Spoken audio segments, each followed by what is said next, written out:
Hello guys, আসসালামু আলাইকুম। এই টাটা পাড়ার রোদ্দুরের জন্য আমরা আজকে একটা শরবত বানাবো। এই শরবতের মধ্যে আমরা দিচ্ছি পানি, কিন্তু তারপরে দিয়ে দেব লেবু।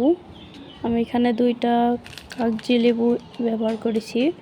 তারপরে 2টা স্যালাইন, এটা ছিল ওর স্যালাইন।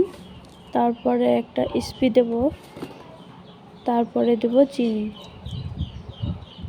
এইভাবে সব কিছু একসাথে মিক্স করে একটা শরবত বানাবো।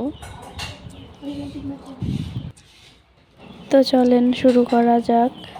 আমরা এখানে দিয়ে দেব প্রথমে পানি, তারপরে দিয়ে দেব লেবুগুলোকে ভালো করে চিপে চিপে চিপে চিপে একবারে সব রস বের করে নিয়েছি। এবার দিয়ে দেব স্পি একটা।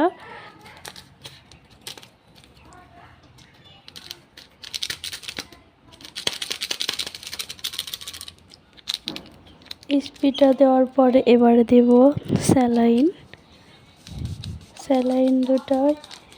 দুটো দিয়ে দেবো আমি।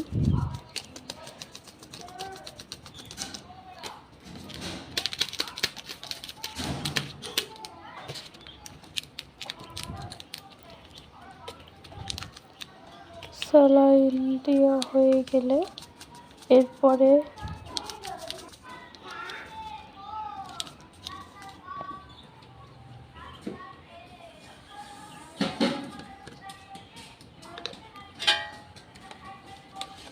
দিয়ে দিব কিছুটা চিনি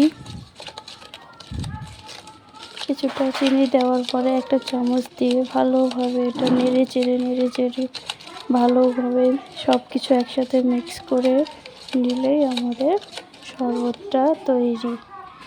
এই ঠান্ডা পড়া রোদ্দুরের জন্য এই শরবতটা খুবই কার্যকরী।